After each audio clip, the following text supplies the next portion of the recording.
Sachin centre Kolhapur. विशाल mobile खाली घे। विशाल mobile खाली। एक मिनिटामध्ये एक सर बोलतायत बघा, आउटपुट दिले।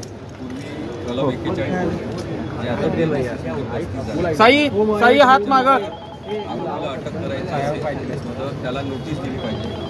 या मुद्द्यावर आरोपी जास्त युक्तिवाद करत जरा मित्र मशीन आहे खाली जरा माग सर नयन या केसेसमध्ये ते आउटपुट जाते। कारण की जेव्हा अटक करण्यासारखा गुन्हा नसेल त्यावेळेस 41 ची नोटीस दिली पाहिजे आणि परंतु जेव्हा पोलिसांनी कारणं दिले पाहिजे, अटकेचे कारणं काय काय, तुम्हाला अटक का करतो याच्याबद्दलचे कारणं कोल्हापूर पोलिसांनी दिलेले आहेत आणि त्यामुळे त्यांना दिलेली अटक बेकायदेशीर नाही। दुसरी गोष्ट त्यांनी गुन्ह्याच्या तपासामध्ये FIR दाखल झाल्यापासून सहकार्य केलेलं नाही। त्यांच्या म्हणण्यानुसार म्हणजे आरोपींच्या म्हणण्यानुसार ते फरार नव्हते, ते सतत हजर होते, या कोर्टामध्ये हजर होते, त्या कोर्टामध्ये हजर होते, वकिलांच्या मार्फत त्यांचे अर्ज केले होते। याचा अर्थ आपण असा धरायचा की ते हजर होते। आणि दुसरा त्यांनी एक गोष्ट सांगितली की नागपूरच्या पोलीस स्टेशनला त्यांनी अर्ज दिलेला होता की माझ्या आवाजाचे नमुने कधी घ्यायचे आहे ते सांगा, मी यायला तयार आहे। आणि मग त्यांचं म्हणणं असं आहे की पोलिसांनी आम्हाला बोलवलंच नाही। आता अर्ज कोणी दिला, केव्हा दिला आपल्याला काही माहिती नाही, त्याच्याबद्दल जो आरोपी समोर नाही त्याच्या पत्त्यावर तो नाही आणि तो कुठे आहे माहिती नाही, त्याला पोलिसांनी कुठे बोलवायला जायचं? म्हणजे तो स्वतः मिस्टर इंडियासारखा गायब झालेला असेल तर त्याला बोलवायचं कसं? आणि मग पोलिसांवरच परत आपण खापर फोडायचं की त्यांनी आम्हाला बोलवलंच नाही। आता 7 दिवसाची पोलीस कोठडी मागितलेली आहे आणि माझं म्हणणं आहे की 7 दिवसाची पोलीस कोठडी सुद्धा अपूर्ण आहे, पण प्राथमिक पातळीवर 7 दिवसाची पोलीस कोठडी पूर्णच्या पूर्ण दिली पाहिजे। सगळ्या 7 दिवसांची कोर्ट काय ऑर्डर करेल ते आपल्याला माहीत होईलच, कारण की आवाजाचे नमुने जे घ्यायचे आहेत ते अत्यंत शास्त्रीय आणि वैज्ञानिक दृष्टीने घ्यायचे असतात। 5 जणांचे आवाजाचे नमुने घ्यायचे असतात, नंतर आपल्या आवाजामध्ये जी काही वेगवेगळे गोष्टी असतात त्याच्यामध्ये स्वर आणि व्यंजन हे महत्त्वाचे असतात आणि आवाज बदलला जाऊ शकतो, आवाज मुद्दामून वेगळा काढला जाऊ शकतो। त्यामुळे आरोपीचं वेगवेगळ्या वेळेस वर्जन घेणं आवश्यक आहे। त्यासाठी सुद्धा न्यायालयाने आज आदेश करणं आवश्यक आहे। जर त्यांनी ते आज आदेश केले नाही व्हॉईस सॅम्पल घेण्यासाठी तर पोलिसांना व्हॉईस सॅम्पल घेण्यासाठी पुन्हा पुढच्या वेळेस अर्ज करावा लागेल, सेपरेट अर्ज करावा लागेल आणि तिथे व्हॉईस सॅम्पल घेण्याची प्रक्रिया करावी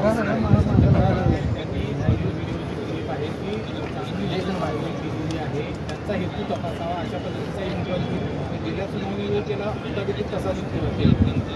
इंद्रजित सावंत यांना कोल्हापुरातून नाही तर महाराष्ट्रातल्या संयोजनात तिथे अत्यंत संयमित पद्धतीने इतिहास सांगण्याचं काम करतात। इतिहास अभ्यासक खऱ्या अर्थाने कसे असतात हे इंद्रजित सावंत यांनी सातत्यपूर्ण त्यांच्या कामातून दाखल केलं आणि त्यामुळे त्यांनी मुद्दामून तो व्हिडिओ किंवा ऑडिओ काय असेल ऑडिओ क्लिपने व्हायरल करणं हे शक्य नाही, ते व्यतीत झालेले होते की ज्या पद्धतीने या महाराष्ट्रामध्ये छत्रपती शिवाजी महाराजांना छत्रपती संभाजी महाराजांना काही बोलत त्यांच्या आईबद्दल म्हणजे जिजाऊबद्दल त्यांच्या चारित्र्याबद्दल शंका घेणारे लोकसुद्धा धडधडीतपणे ते बोलतात आणि त्यांना काहीच होत नाही। यामुळे ते व्यतीत झाले आणि त्यांनी ती ऑडिओ क्लिप सकाळी व्हायरल केलेली आहे, कारण की इतका वेळ ते झोपू शकले नाही।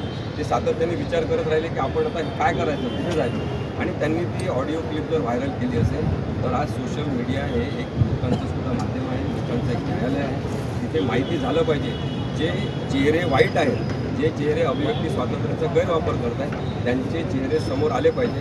असं जर त्यांना वाटलं असेल तर त्याच्यामध्ये कोणते गुन्हेगारी कृत्य नाही, अशा प्रकारे व्हायरल केल्यामुळे त्यांनी गुन्हा केला असं मुळीच होत नाही। त्यांनी आरोपींच्या वकिलांनी हे सांगण्याचा प्रयत्न केला की ऑफेन्स यांच्यावर रजिस्टर व्हायला पाहिजे, पण जर मुळात ते बोललेच नसते तर यांचं व्यतीत होणं राहिलं नसतं, त्यांनी ऑडिओ क्लिप व्हायरल करण्याचा काही प्रश्न राहिला नसता। त्याच्यामुळे आपण काही बोलायचं मग दुसऱ्यावर जबाबदारी टाकायची की तुम्ही असं करायचं नाही, हे अत्यंत चुकीची भूमिका ही आहे असं मला सर। 25 फेब्रुवारीचा 25 मार्च 1 महिना याबाबत 1 महिन्याचं तसं आता त्याचे एक सहकारी कोणीतरी सापडलेले आहेत, परीक्षितला काही नाव आहे आणि याच्या व्यतिरिक्त पण इतर लोकांनी त्यांना मदत केली असण्याची शक्यता नाकारता येते।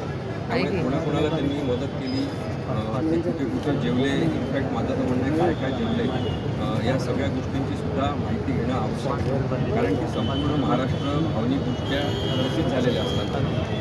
हे मात्र तिथे मजा करत फिरत होते सगळीकडे आणि अक्षरशः चंद्रपूरच्या पोलीस मुख्यालयासमोर राहिले असं म्हणतात.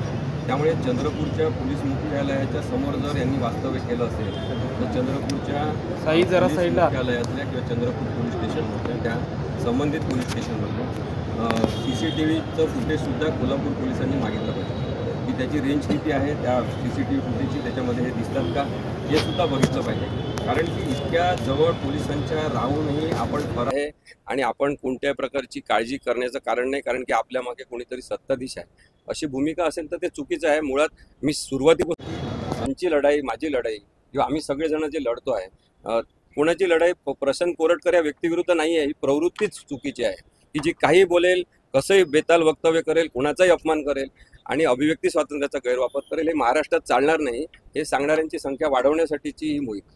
पोलिसांनी एक महिन्यापासून काल त्यांच्या गाडीसह त्यांचं फुटेज मिळालं आहे. ती गाडी कोणाची होती काय हे आपण गाडी कोणाची होती मला माहित नाही. आता त्यांनी तर त्या 6.5 कोटीच्या वगैरे सगळ्या गाड्या वापरण्याचं पण रेकॉर्ड केलेलं आहे.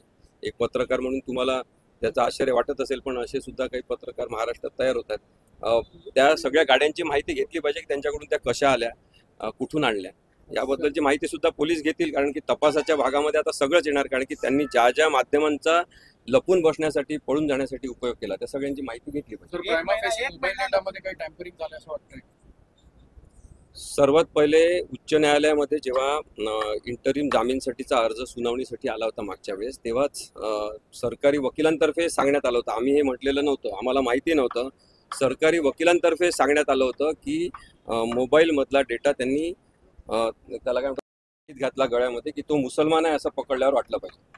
त्यामुळे मग आता काँग्रेसच्या लोकांनी आश्रय दिला असं म्हणणं सुद्धा त्याच प्रकारचा एक भ्रम निर्माण करण्याचा प्रकार आहे की आरोप कुणीतरी कोणावर तरी असेल, आरोपी कोणीतरी असेल आणि मग तो दाखवायचा प्रयत्न दुसराच कोणातरी करायचा. हे डायव्हर्जन आहे सगळं. काँग्रेसचे कोणी लोकांनी असं केलं असेल असं माहीत नाही मला, पण त्यांनी केलं असेल कोणी तर त्या थातूर मातूर नेत्यांना सुद्धा अटक झाली पाहिजे.